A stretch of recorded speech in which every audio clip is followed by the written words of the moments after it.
Good morning, ladies and gentlemen, and welcome to the Bladex second quarter 2026 earnings conference call. A slide presentation is accompanying today's webcast and is also available on the investor section of the company's website, www.bladex.com. There will be an opportunity for you to ask questions in the end of today's presentation. Please note today's conference call is being recorded. As a reminder, all participants will be in listen-only mode. I would now like to turn the call over to Mr. Jorge Salas, Chief Executive Officer. Sir, please go ahead. Good morning, everyone, and thank you for joining us today to discuss Bladex's results for the second quarter of 2026. I will begin with the key highlights for the quarter, and then Annette, our CFO, will walk you through the financials in more detail. After that, I will come back and provide a quick update on our strategic execution, our view of the macro environment, and our outlook for the rest of the year. Finally, we will open the call for questions. Let me start with the headline. We are thrilled with our performance this quarter, not only because we reached record levels across several areas of the business, but more importantly, because we're starting to see the strategy we share with you all at our Investor Day translate into tangible results. We delivered strong commercial execution, further strengthened our funding base, and continue to broaden our revenue mix just like we anticipated. The commercial portfolio reached a record of $13 billion, up 8% from March, 20% year-over-year, and 17% since year-end. Both loans and contingencies also closed at new heights.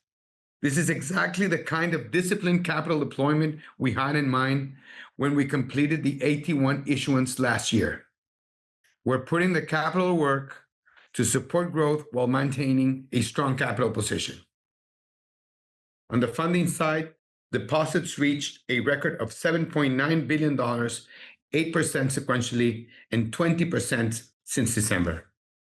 Funding kept pace with the expansion of the commercial portfolio, and our diversified deposit base continues to provide a solid foundation for balance sheet growth. Turning to revenues, net interest income reached another new high, increasing 4% for the first quarter, supported by higher average loan balances and disciplined balance sheet management. At the same time, margins remain under pressure. Net interest margin declined by 10 basis points to 2.24%, mainly reflecting higher average liquidity and continued competitive pressures on spreads. This remains consistent with the environment we discussed during the first quarter call. Non-interest income is perhaps the biggest highlight of the quarter. It is also a fundamental part of the strategy presented at the Investor Day. The focus is to diversify the bank's revenue base, which is particularly important when there's margin compression. This focus is clearly turning into visible results. Non-interest income reached a record of $25 million for the quarter, up 86% from the first quarter, and represented 26% of total revenues in the quarter. This is meaningful progress in making our earnings less dependent on interest margins. Just a few years ago, non-interest income over total income was close to 15%. Our loan syndications team had one of the best quarters ever, and the client derivative business is also starting to gain traction in line with plan. The pilot transactions continue to perform well and are primarily linked to structured transactions of our clients. Annette will take you through the composition of non-interest income and the activity in these businesses in more detail in a few minutes. Expenses, on the other hand, increase as expected as we continue to execute our strategic initiatives. Revenues, however, grew faster than costs. As a result, efficiency improved meaningfully to 24.1% for the quarter.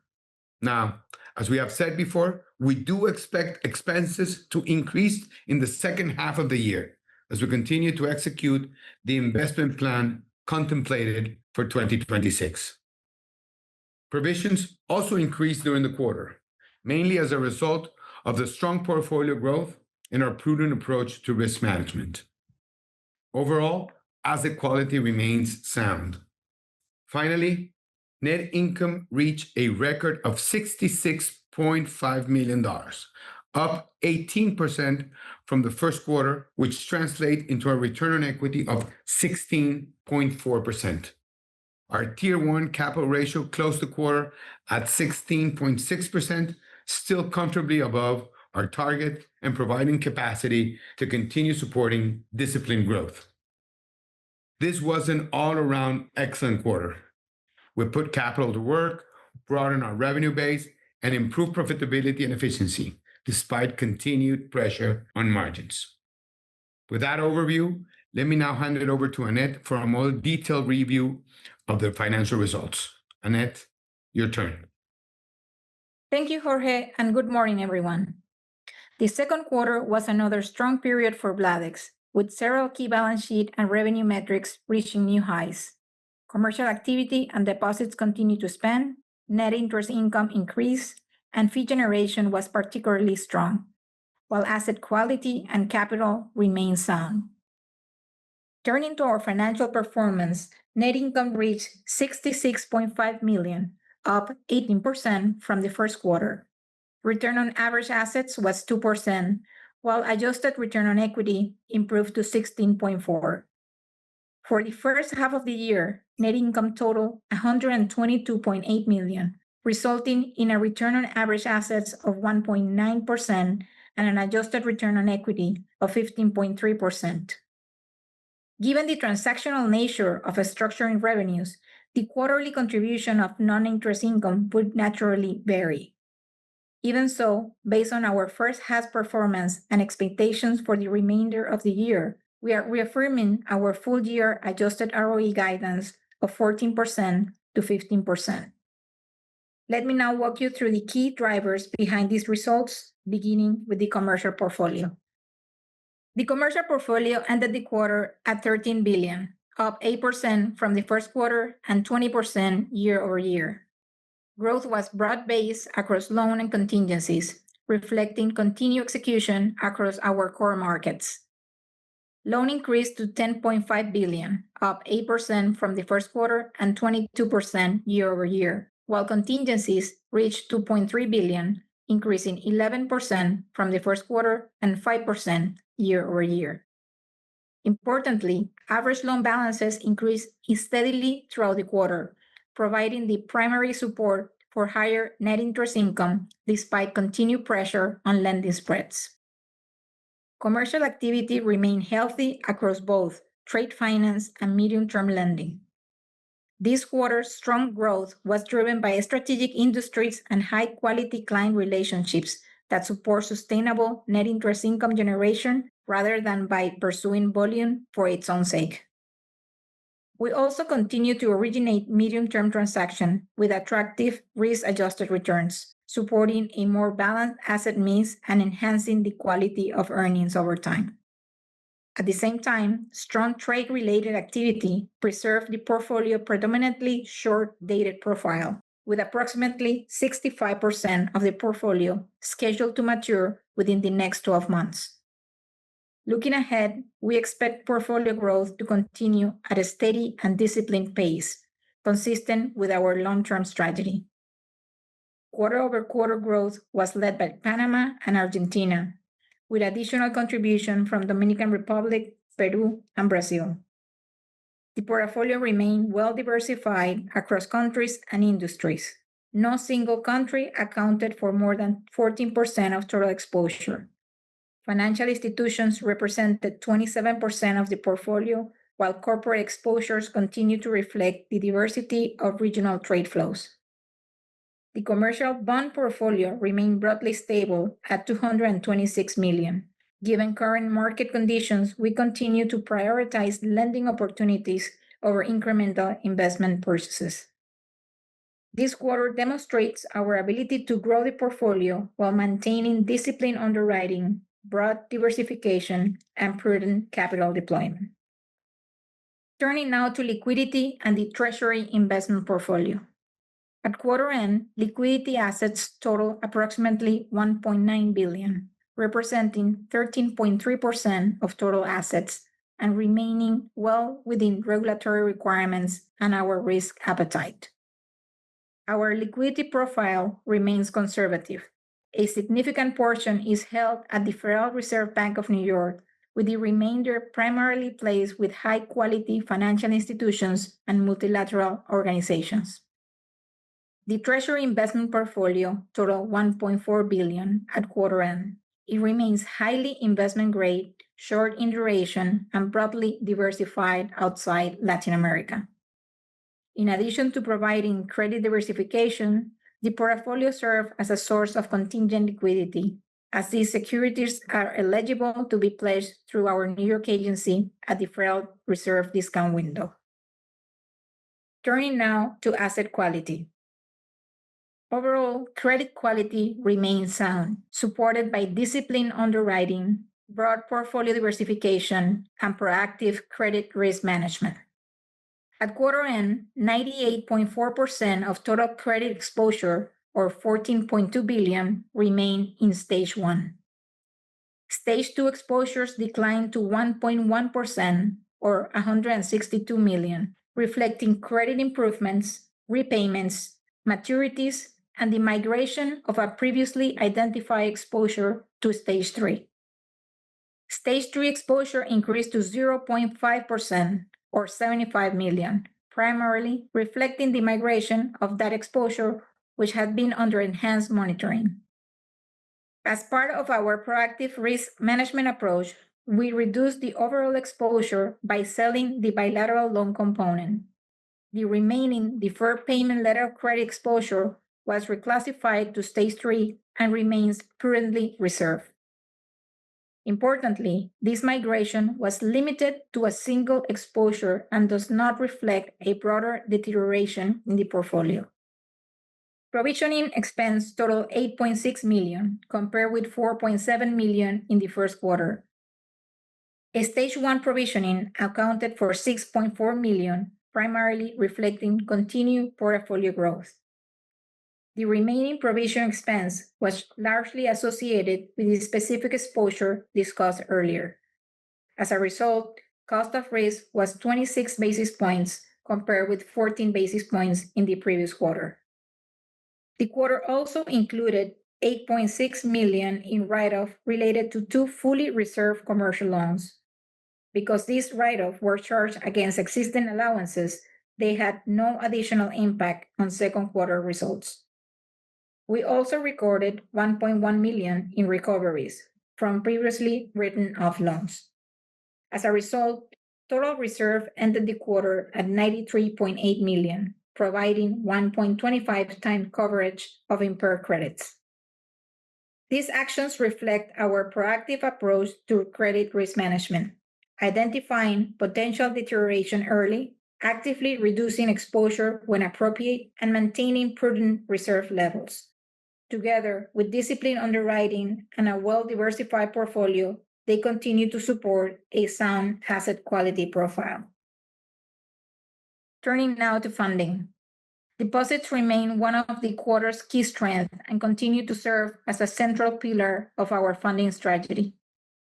Deposits reached a new high of $7.9 billion at quarter end, increasing 8% from the first quarter and representing approximately 64% of total funding. Our deposit base remains well diversified. Central bank and Class A shareholders accounted for 34% of deposits, while financial institutions represented 27%, corporations 23%, brokers 15%, and multilateral institutions 1%. Yankee CD balances also reached a new high, ending the quarter at nearly $2 billion. Continued demand reflects the strength of our distribution platform across the Americas, Europe, and Asia.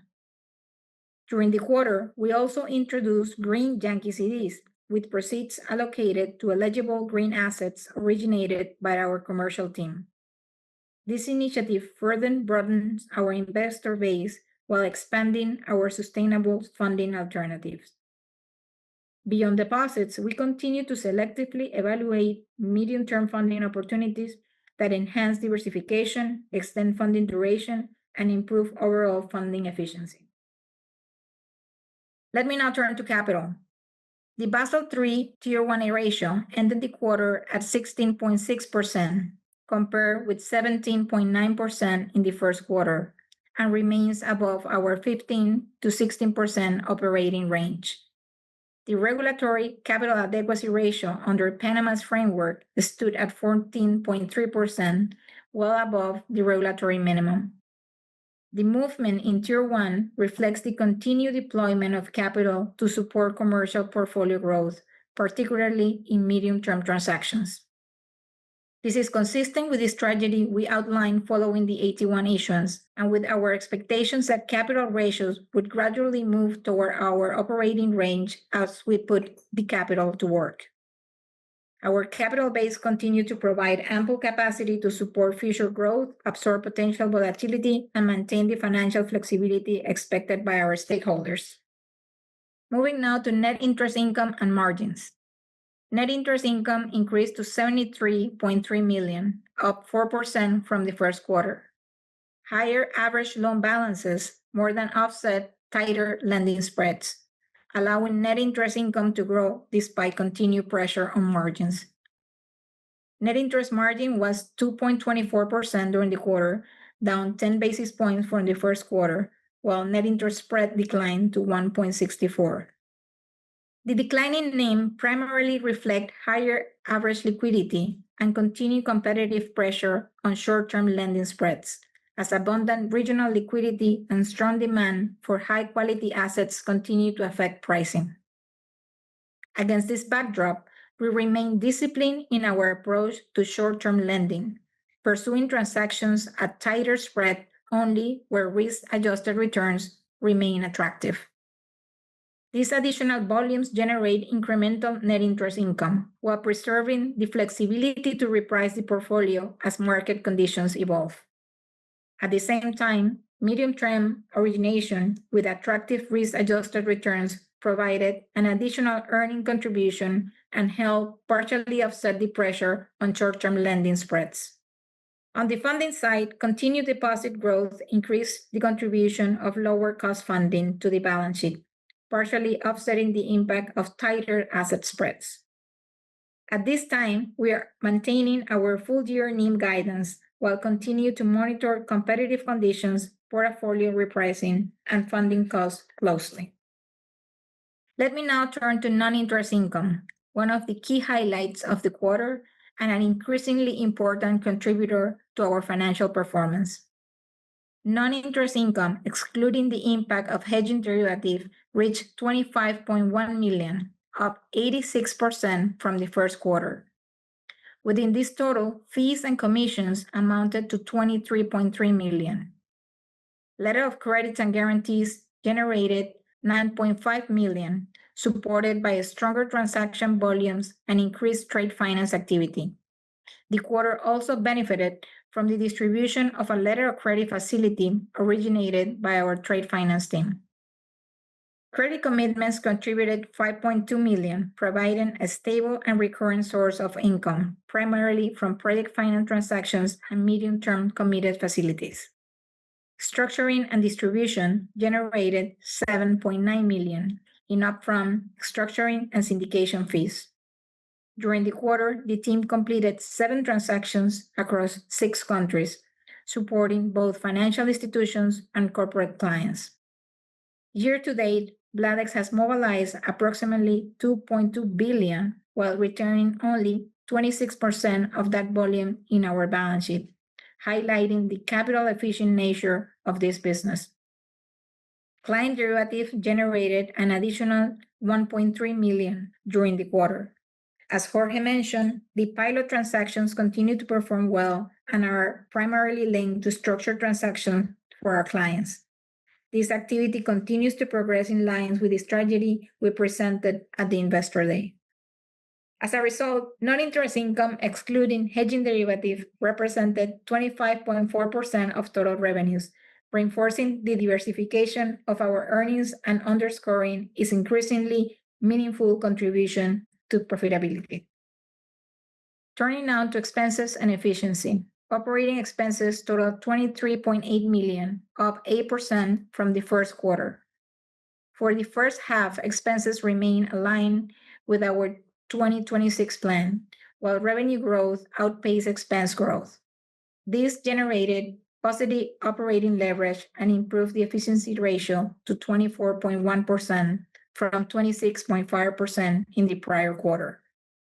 As Jorge noted, expense execution is seasonally weighted toward the second half of the year as a strategic initiative move into implementation. At this time, we continue to expect full-year efficiency ratio to remain within our guidance range of 27% to 28%. As we invest, cost discipline remains a management priority. We are allocating resources selectively with a clear focus on operating leverage and efficiency. In closing, the second quarter demonstrated a strong and balanced execution across the franchise, reinforcing our confidence in the full-year outlook and in our ability to continue delivering disciplined, profitable growth while preserving the strength of our balance sheet. This concludes my review of the second quarter financial results.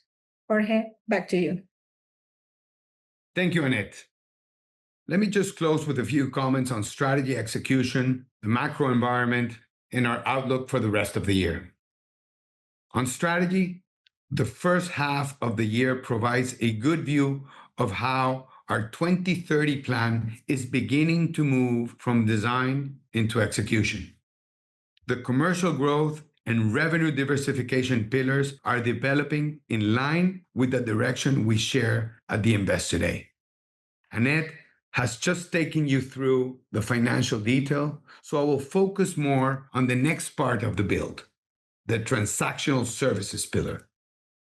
Transactional services is a little different from the other two pillars. As I mentioned during our Investor Day back in March, this is a longer-term build because it's more intensive in terms of technology, controls, compliance, and general operational readiness before we're able to scale. That said, the phase one of the new online banking platform is already in place, and we're gradually adding letters of credit clients. We're also very close to completing the onboarding of 2 additional corresponding banking clients. In parallel, we remain focused on end-to-end process redesign and automation. The objective here is to make sure we scale this part of the business with the right controls and operating foundations from the beginning. Now, turning onto the macro environment, the global economy continues to show resilience, but uncertainty undoubtedly remains high. Geopolitical trade tensions, together with renewed inflation risks, continue to create a challenging backdrop for economic activity in financial markets. In the United States, inflation has shown signs of renewed pressure, while the labor market remains relatively strong. As a result, the Federal Reserve has adopted a more cautious tone, with rates likely to remain stable for longer. In Latin America, the electoral cycle was an important focus for markets during the quarter, particularly because presidential elections took place in Colombia and Peru. The electoral results eased political uncertainty and boosted market confidence, but investors still concentrate on governance, fiscal performance, and policy direction. Overall, regional assets performed well during the quarter, supported by constructive investor sentiment and tighter credit spreads. Looking ahead, our view for the rest of the year remains broadly unchanged. We are encouraged by our execution during the first half of the year and remain on track on the key priorities we established for 2026. At the same time, we are realistic about the environment. Margin pressure has been stronger than we originally expected, mainly due to tight spreads, abundant liquidity, and strong competition for high-quality assets in the region. We are managing the pressure through disciplined portfolio growth, funding execution, a broader revenue mix, and continued cost control. Given this context, we reiterate our full-year guidance. We will continue to manage the business with discipline, maintaining our focus on risks, returns, and the quality and sustainability of our earnings. That concludes our review for the second quarter. Operator, you can now open the line for questions. Thank you very much for the presentation. We will now begin the Q&A session for the investors and analysts. If you wish to ask a question, please click on Raise Hand. If your question has already been answered, you can leave the queue by clicking on Put Hand Down. There is also the possibility to ask your question through the Q&A icon at the bottom of the screen.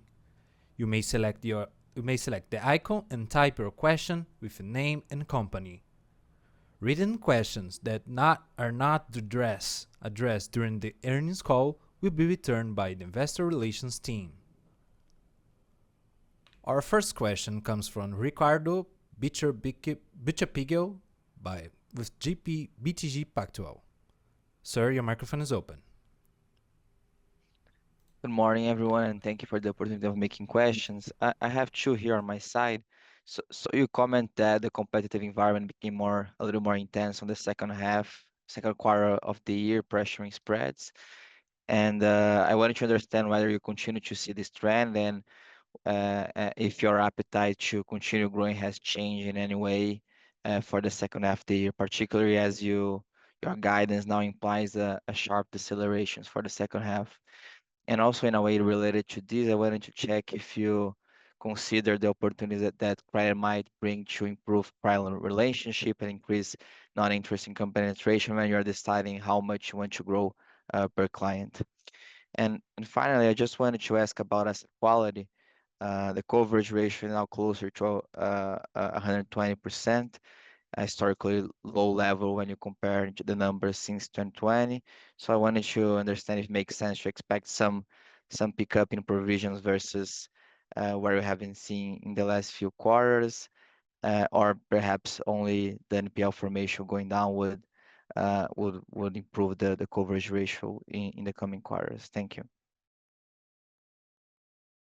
Thank you, Ricardo. I'm going to tackle the margins questions, and then Annette will tackle the asset quality question. Yes, I mean, as you said, the margin pressure was stronger than we initially expected. I mean, there is no change in appetite. And given our business model, and given that we maintain around almost 70% of our commercial book maturing in less than a year, times like this of excess liquidity, put more pressure on Bladex than versus the average bank. Now, on the other hand, the strategic plan was designed exactly to navigate this kind of environment. We have seen, we've been quite successful, I think, in containing much of the compression of the short-term deals through the execution of our core strategy. I mean, more structured products such as supply chain finance, factoring, account receivable financing, commercial prepayments, among others. The proportion of such deals will keep increasing, and we expect to continue growing and alleviate the periods of margin pressures like the one we have now. Same is happening with the medium-term transactions. I mean, these are syndicated in our project finance deals. They come with a pickup on spread and also with more fees. I mean, finally, on the funding side, I mean, that's also helping us contain the NIM, since we're gathering more and more deposits has grown as a percentage of the funding base. I mean, needless to say, as we scale the transactional deposits platform, the contribution of operational deposits to a lower cost of funds will be increasingly meaningful, as I said before, but that should come in the latter part of the plan. So all in all, there is more pressure on margins that we had expected. We will not change the appetite, but again, the repricing should help when conditions change. And do you want? I don't know if that answers your question, Ricardo. Oh, that's very clear. I just wanted to understand if you are not changing the credit appetite, why not increase the portfolio guidance, right? You're already growing around 20% this year. Not sure. I understand that the portfolio has short duration, but I just wanted to Yeah. understand the idea here. Yeah, good point. I mean, we're retaining the guidance until we have better visibility on the second half of the year. I mean, there might be upside here, but rest assured we will not chase volume just simply to raise the number. Perfect. Thank you. Our next question. Thank you. Our next question Wait comes a second. from. Okay. We need to answer on credit quality. Hi, Ricardo. As we mentioned in the call, credit quality remains very sound in the portfolio. Only 98% of the total credit exposure, stage one still represents 98% of total exposure with an extremely healthy portfolio. And in stage two, we can see our proactive credit risk management declining the stage two exposure to 1.1% of our credit portfolio. This decrease was mainly due to credit improvement that we saw in the stage, repayments and maturities. And as we mentioned, we moved one single exposure from stage two to a stage three. This exposure corresponds to a single client in the petrochemical sector in Brazil that we already mentioned in prior calls. And this movement made the stage three increase to 0.5% of the portfolio. As we mentioned in the call, this was only a single client, and this client had the exposure to this client had two facilities. One that was a bilateral loan, which was reduced during the quarter, and the remainder, which was a deferred payment letter of credit, was moved to stage three and remains very well reserved. As a result, we increased provisions, 8.6 million this quarter. Most of this, around 6.4 million, was due to the growth of the portfolio, and total reserve increased to 93 million. And looking ahead, we do not expect non-performing loans to increase from the current levels, and we estimate that the coverage will move from the current 1.25 to around 1.5 to 1.6 towards the end of the year. Super helpful. Thank you both. Our next question comes from Andres Soto with Santander. Sir, your microphone is open.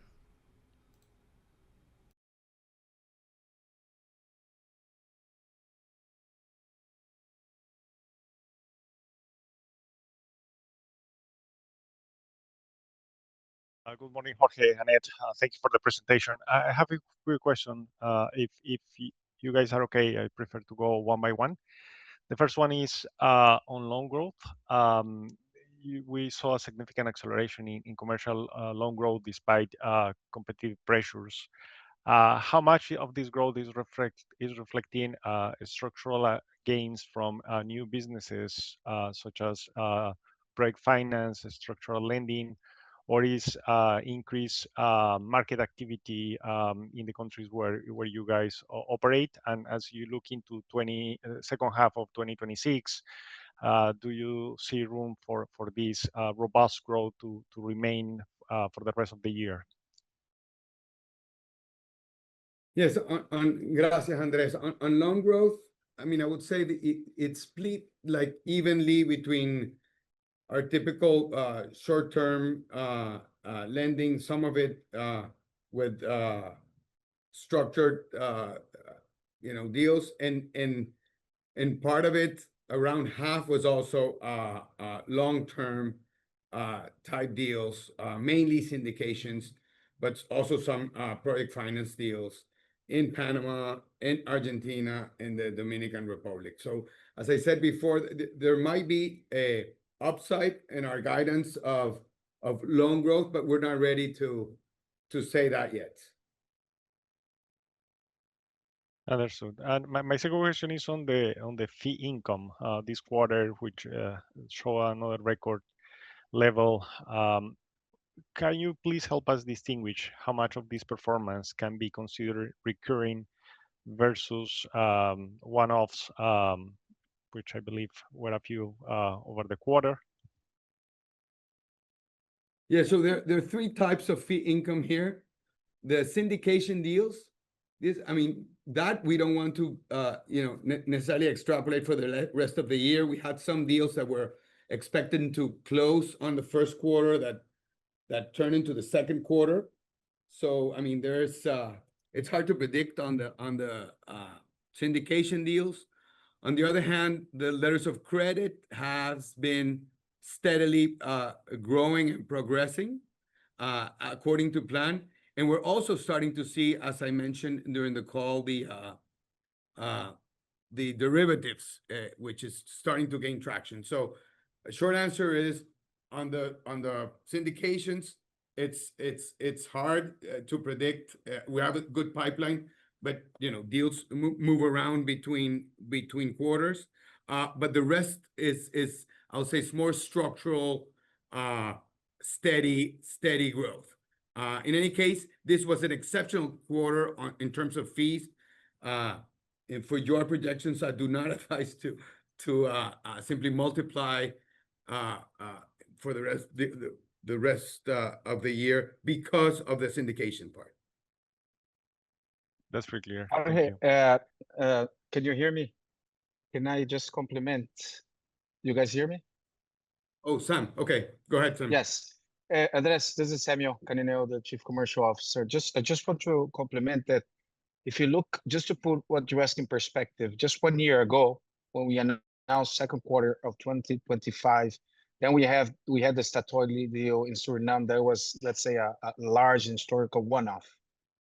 As much as we can, as Jorge referred to, not multiply the revenues, the structuring fees for syndicated deals by 4, I think the fact that to this year, second quarter, or if we add the first semester of this year, we are in total fees and in structuring fees equal or above last year, without depending on one single deal. And now this quarter, we actually had 7 deals, which was a record within a quarter.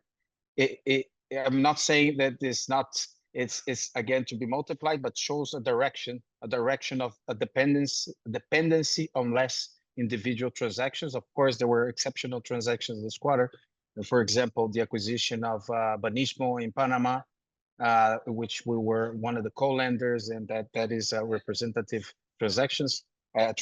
But I think the most important in that business is the direction, is that we have, with a bigger balance sheet, with more products, with closer to our clients, being ready to act fast for episodic transactions, such as the acquisitions, for example, or the ones that require certainty of funds, we should be more in a better position to continue the growth that we have presenting in the last few years. Sorry, back to you. Thank you. No, thank you, Sam. It was very, very helpful, and congratulations to you on impressive commercial results. And my last set of questions is related to the strategic plan. On transaction banking, you guys mentioned that the first phase of the online banking platform is already operational and that you're close to onboarding 2 additional correspondent banking clients. At what point should investors expect to see these to be reflected in terms of improved funding cost in your numbers? Yes, thank you for that question. It will be in the second part of the plan, Andres. So we're still building capabilities. We have one correspondent bank working with us. 2 will join this year. Between 5 and 10 will join next year, but the meaningful contribution on cost of funds you'll see in the second part of the plan. That means years 4 and 5, you'll have meaningful contribution. Thank you, Jorge. And we are already 4 months after the Investor Day. Where will you say execution is running ahead of your original expectations, and where it has proven more challenging so far? Yeah, it's been just 4 months. We are right on track.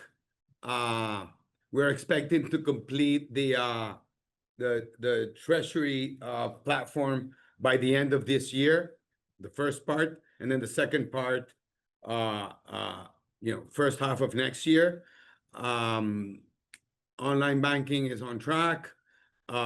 Compliance and monitoring systems are also on track. Today, I cannot say we are ahead nor behind in any of the initiatives related to the transactional services pillar. Right on track. Sounds good. Thank you so much, Jorge. Thank you. Our next question comes from Ricardo Briz with Matisan. Happy to see increased exposure to Argentina and more recently in El Salvador. Can you provide more color in the nature of exposure in these two countries? Is this mailing loads to banks and corporates? In a related note, should we expect to see some exposure in Venezuela in the next few quarters? Thank you and congratulations on the continued solid performance.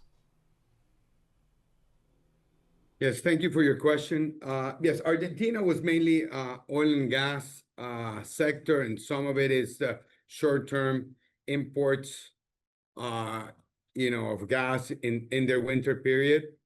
Salvador is mainly short-term financial sector related. Everything within our natural course of business. Regarding Venezuela, I'm going to say our position remains unchanged. Venezuela might represent an upside scenario over time, but it's not included anywhere in our current projections, and our exposure today is zero.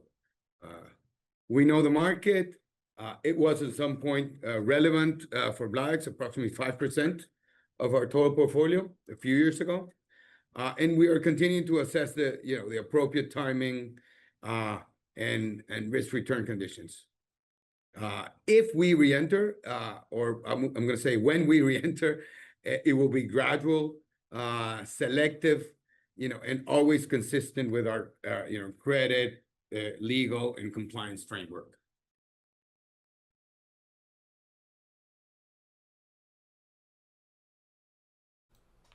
Our next question comes from Juan Soto with Bancolombia. How sensitive is the current credit portfolio to a potential slowdown in Latin America trade activity or commodity prices?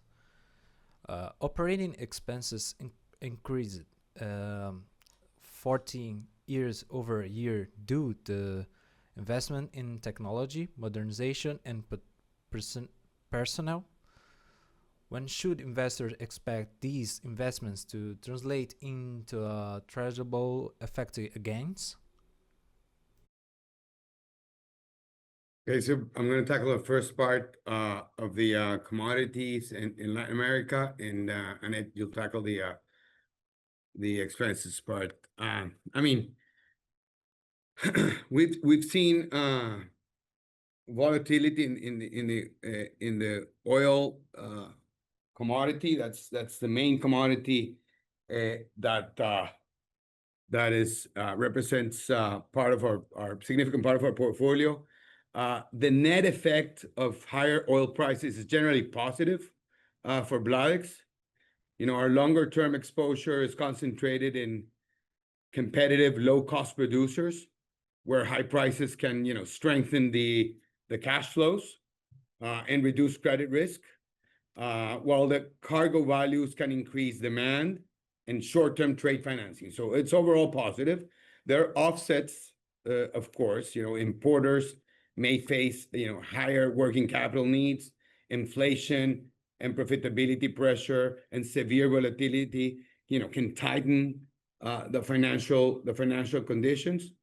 However, many importer exposures are the strong national oil companies that are our clients and have been our clients for decades, and the short-term tenor of the portfolio allows us to reprice quickly and reposition if needed. So overall, this is more of a tailwind than a headwind. And that's the way we see it. We're not seeing any slowdown in the region. On the contrary, we're seeing more and more activity, partially because of the shift to the right of very important countries in the region. And then, do you want to tackle the second one? Regarding your operating expenses questions, I think we can say that we are already seeing tangible efficiency gains from the investment that we have done since the beginning of the initial strategic plan. We have been investing in technology, we have been investing in people. And as you can see, we have bigger teams in the commercial area that are able to originate more sophisticated transactions, to make sure the revenues from fee income remains steadily increasing as part of our main components of profitability.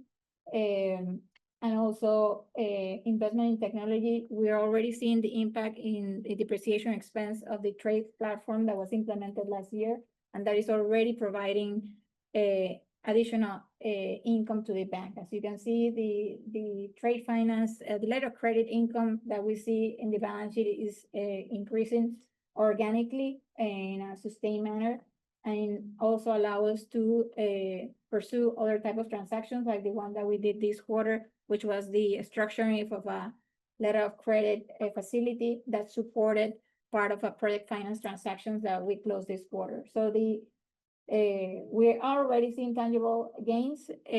Our efficiency ratios are still very attractive. I mean, what we're making sure is that we keep investing in our strategic initiative and making sure that the return on these are able to come to the balance sheet in a short term. Yeah, just point. I mean, the investment plan, it's designed throughout the plan so that the efficiency ratio is always between the 27 and 29% ratio. So you're not gonna see a spike in efficiency over 30% throughout the plan. But just to add to that, and as we share in the investor days, we do expect efficiency ratio, as we said in this call, to be between 27 and 28% towards the end of the year, and the year 26 and 27 during the execution of strategic plan is gonna have increase in the efficiency ratio, and then towards the second half of the strategic plan, as Jorge mentioned, where we're gonna see the most impact from the operating deposits, then that efficiency ratio will decrease towards 25 to 26%. Okay, thank you very much. That's all the questions we have for today. I'll pass the line back to the Bladex team for their concluding remarks. Yes, thank you all. As I said, this was an excellent quarter with record results. But more importantly, we are excited to keep seeing strategy turn into tangible results. Thank you all for your participation, and have a good day. Goodbye now. This concludes today's conference call. You may now disconnect.